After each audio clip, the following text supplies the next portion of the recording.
This week on Everything You Need to Know, it's for solo sailing, it's for reefing, it's to make your sailing adventures safer and easier. It's roller furling, baby!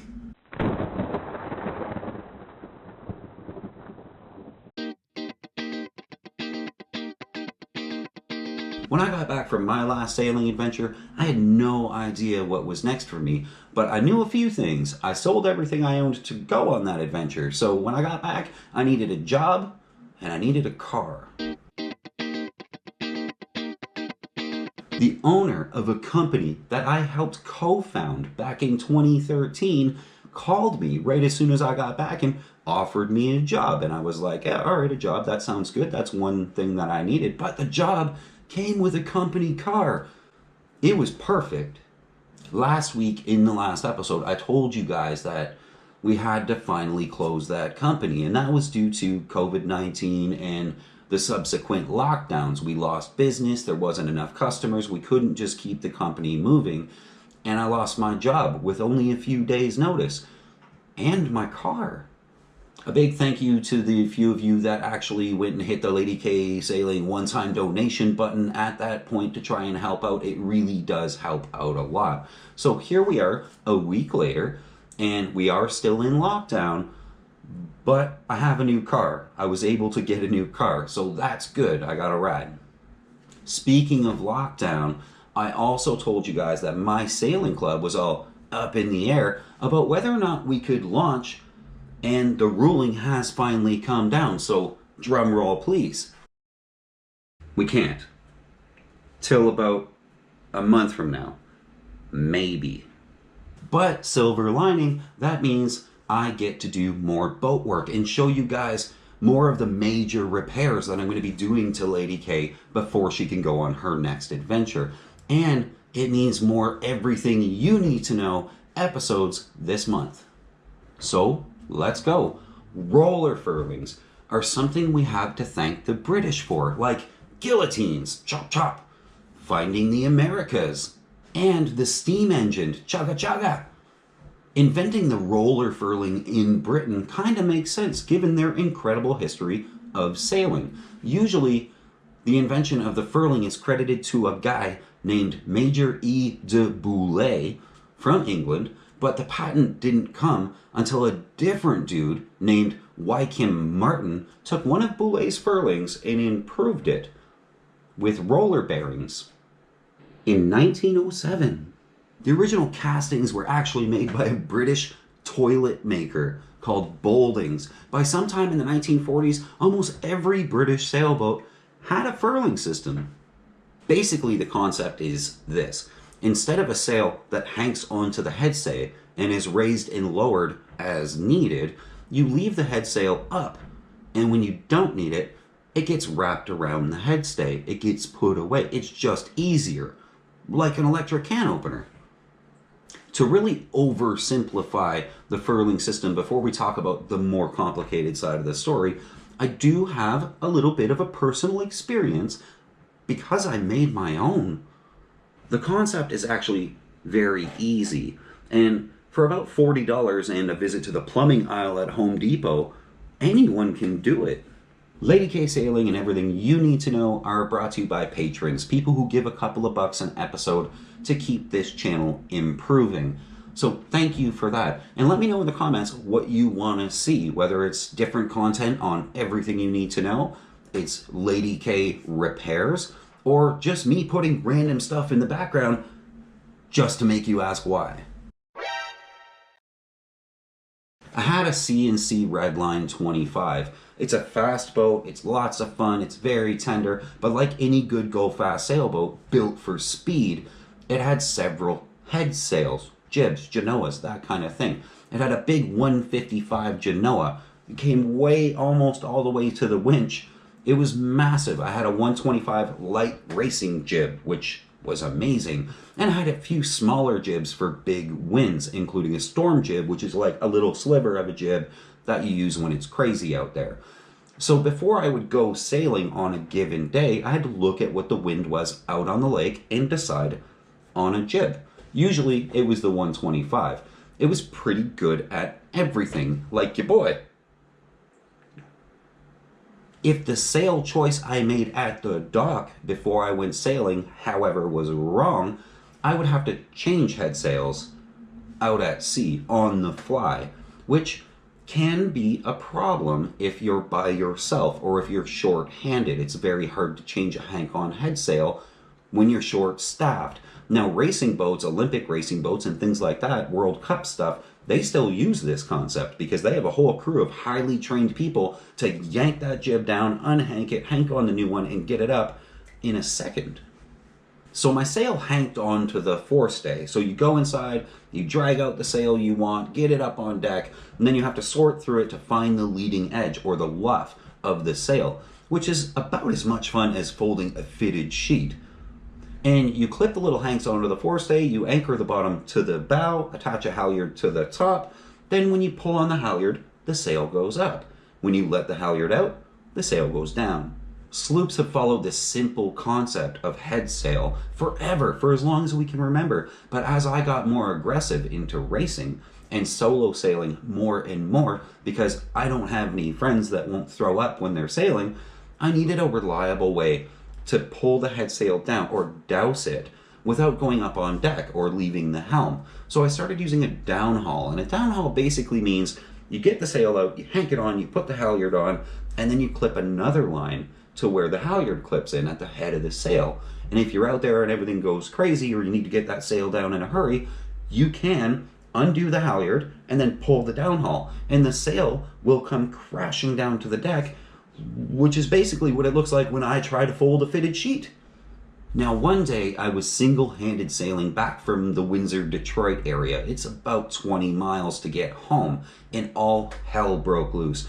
There was a Great Lakes storm that came up behind me, and if anybody knows a Great Lakes storm, they come up fast without warning. So it took my nice 15-knot wing-on-wing downwind solo run to about 30 knots.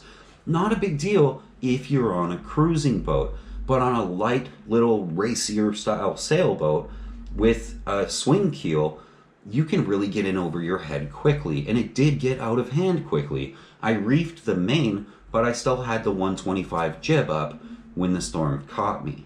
So I wanted to come into my harbor on a reefed main alone with no jib, but I couldn't get the jib to come down or douse it. I didn't have the downhaul yet.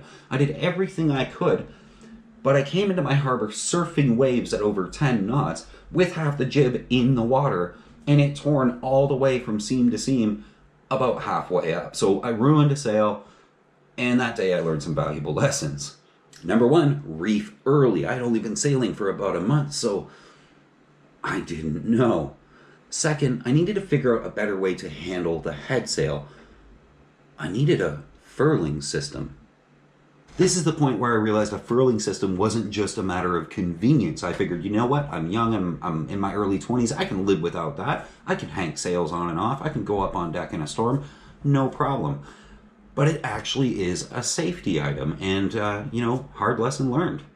For that boat, a furling system, a good one, is about $3,000, which of course I didn't have because at the time in my life I was spending all my money on lowered cars, which was dumb. So I started studying how furling systems work and looking for a cheaper solution. Hence, I used the downhaul for a while so I could quickly release the halyard, yank the downhaul, and slam a fitted sheet down on the deck. But in my studies, I quickly realized that a furling system really isn't that complicated, and maybe, just maybe, I can make my own. My concept was simple. I had a hank-on sail and a forestay. If I put a tube over the forestay and cut notches in the tube everywhere there's a hank in the sail, I should be able to hank the sail onto the forestay through the notches. And then if you spin the tube, the sail would roll up. How hard can it be? Okay, sounds easy enough, but how do we make it? So I took some measurements, and I spent a few hours at Home Depot, 3/4 inch PVC and a whole bunch of other things from the plumbing aisle. I took the forestay and all my plumbing hardware home. Sorry though, I don't have pictures of all of this because I had no concept of what YouTube was at the time. So I cut and glued PVC, taking up my whole kitchen, dining room, and living room to stretch it all out because it was over 30 feet. And I ended up with a PVC tube length of the forestay and it would fall short just of the swage fittings on either end. So you have the swage sticking out at the top and the turnbuckle sticking out at the bottom. But I needed a way to stop the PVC tube that I had made from riding up and down on the forestay, if you know what I mean. Internal pipe caps. Drill a hole in the middle of the internal pipe cap and then cut a notch, and you can snap it onto the forestay. And then when you install your PVC tube, the internal pipe cap goes inside it, but it won't ride above the swage fitting or at the bottom below the swage fitting. It was perfect. Next, I laid out the sail along the length of the tube, and I stretched the luff of the sail as tight as I could and added like a 1/4 inch to each hank to make sure that luff would be super tight when I did actually put it on the boat. And then I used a marker and I marked the PVC pipe everywhere there was a hank, plus that 1/4 inch.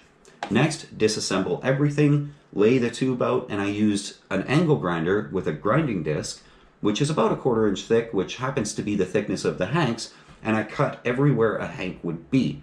Then you reassemble everything. Put the forestay back through the tube, lay the sail out beside it, and you can actually hank the little hanks onto the forestay through the notches in the tube. So you end up with a forestay with a tube over it, with a sail laid up beside it, with the hanks all hanked on. So if you spin the tube, the forestay doesn't have to spin, but you spin the tube and it rolls up the sail. It seemed like it was going to work great. Now, because nobody's going to go up to the front of the boat and spin a tube, you got to put some kind of a drum at the bottom. So back to Home Depot. Some 4-inch pipe caps, cut the walls off, some plumbing hardware in the middle, and I attached it all to the tube and put a line around my drum. So now, when you pull that line, it spins the drum, spins the tube, rolls the sail up. When you let that line out, pull the sheet on the sail, it spins everything the opposite direction and the sail comes out. Honestly, what could go wrong? So back to the boat. I attached it to the mast, put the mast up, put the boat back in its slip, unlatched my furling line, pulled my sheet, and out rolled my jib. It was absolutely perfect. It worked perfect the first time. Now, this design concept does have its downsides. The internal pipe caps at either end do work as a bearing, so they do wear out. They need to be replaced every season. They're working against the end of the swages and against the stay itself. You also have no way to adjust luff tension, which, if you're a racer, that kind of matters. The other problem with this whole thing is that hank-on jibs are designed to run full out. They're not designed to be a 1/4 furled or half furled. They don't have very good sail shape when you start furling them, which again only matters if you're into racing. But again, I used it for years and it was very reliable, all for just $40 and a little bit of plumbing hardware. Now, my Redline 25 is of course long gone, and Lady K, having done some ocean offshore sailing and years of racing, doesn't use a homemade roller furling system that I built at Home Depot. She has a professional pro furl system, and that has always worked great and been a huge asset to the boat, not in just ease of use, but in safety. If something kicks up and you need to run less sail, you can do it from the cockpit without having to worry about anything. She also uses purpose-made furling jibs, which will keep their sail shape most of the time, regardless of how furled they are, and that's important if you want to be efficient. Furling a jib hasn't really changed much recently over several years. Now they use better bearings and different drum designs, but the concept is the same. You pull a line, it rolls a tube, that rolls the sail up. You release the line, pull the sheet, and the sail rolls out. It's still very, very simple. But there are some much more complicated systems out there, and we get into the complicated stuff when we start talking about not furling the jib, furling the mainsail. My red line that we were talking about earlier actually had a mainsail furling system, and it was ridiculous. You could put a winch handle in at the front of the boom and turn it, and the boom would spin, and it would roll the mainsail down, which I guess is good if you have a full batten main, because mains typically have horizontal battens. So if the boom rolls, the battens can stay in the sail. So that's pretty cool. But that whole system, I used it at the dock a couple times to try and feel it out. The whole system was such a pain and so like unreliable and hard to use that I never actually used it during sailing. I'm a much bigger fan of slab reefing, where you keep your full batten main and there's holes in it every couple of feet, and you can pull it down and tie the holes to the boom. You keep really good sail shape that way. It's much easier to use, it's much cleaner and neater, a little bit more work, but when you want to go fast and get efficiency out of your sails and you spend the entire time sailing like I do, trying to tweak the sails and trim everything perfectly to get every last knot out of hull speed of the boat, slab reefing just cannot be beat. Now, a more modern main reefing system allows the main to roll up like a jib at the luff, at the front of the sail, but they roll up inside the mast. You can get ones that sort of like retrofit a roller on the back of your mast, but nobody really speaks very highly of those. So the new cruising boats, which you'll find everywhere now, the main actually gets sucked into the mast on a roller, rolls up inside the mast, which I mean is pretty cool. And the new ones do tend to work, but a lot of sailors do speak ill of this system. The systems have been known to jam or cause problems, and because the whole system is inside the mast, it can be very hard to fix when it does jam up. And when it jams, you know it'll be blowing 60 knots. You won't see this sort of system on your World Cup or Olympic sailing boats, but just about every modern cruising boat uses it. It's just easier. Now, like I said, I personally do still prefer a full batten slab reefing main. You can't beat the simplicity of that. It's not gonna break. Nothing really goes wrong. It's easier to shake the reefs out. And the sail shape you get when you're racing under a reefed main is incredible. You can't beat it. Hit subscribe if you want to join me next week. I'm going to show you guys the result of the new depth sounder transducer fix. The big hole in the boat is gone, and we're going to start some major repairs on Lady K since we have another month.